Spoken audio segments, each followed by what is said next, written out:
Bismillahirrahmanirrahim. 6th students, मैं Nagina is here with SST lecture number 21.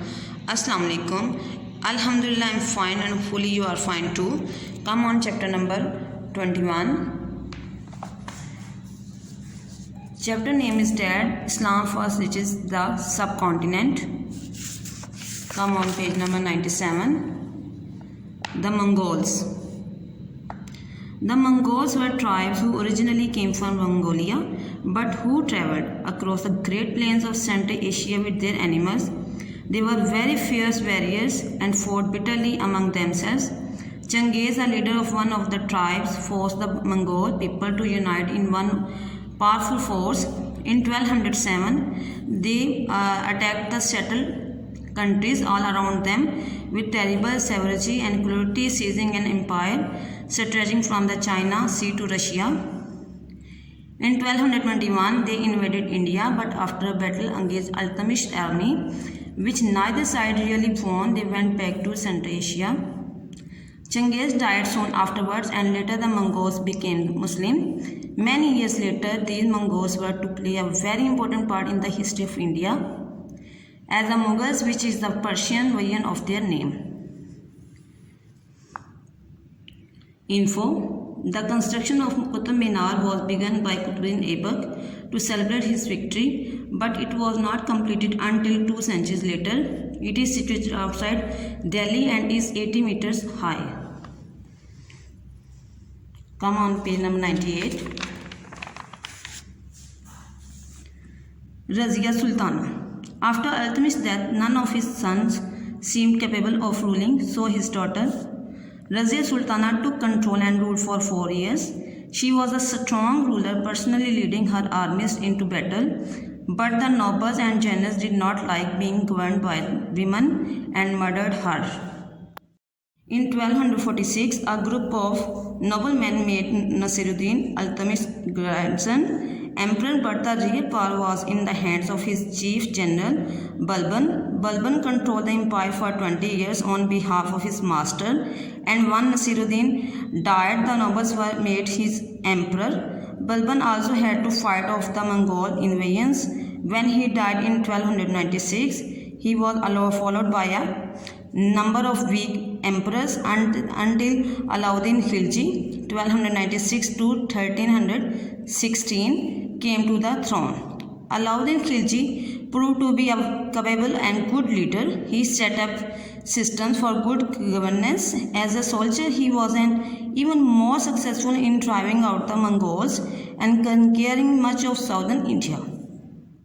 Friends, now come on page number 99 for book reading. Muhammad bin Tughlaq.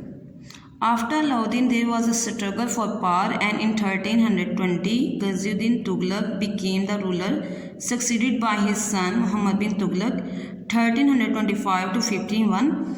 We know a lot about his reign because the famous Muslim traveller from Morocco, Ibn Battuta, lived at the Sultan's court for 7 years and left an account of what he saw there.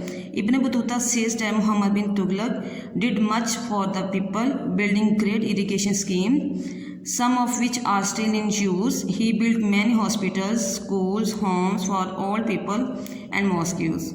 On the other hand, he also made some decisions which proved to be very expensive mistakes, such as shifting his capital to a new city, Daulatabad, and the appointment of untrained people to high posts. After Muhammad bin Tughlaq, his son Firoz Shah ruled for 37 years. He was a wise ruler and improved the condition of his kingdom. In 1398, the Mongols, now under the rule of Temur, and once again invaded India. They captured and destroyed Delhi and killed many people, but Temur also took back with him architects, artists, and masons to work in his hospital, Samarkand. Dear students, these are the short questions. Write this short question on your sticky notes and later will be marked on your book. Question number 7, 8, 9 and 10. Question number 7, who were the Mongols? Question number 8, write about Razia Sultana. Question number 9, how many years Ibn Battuta lived at Sultan's court?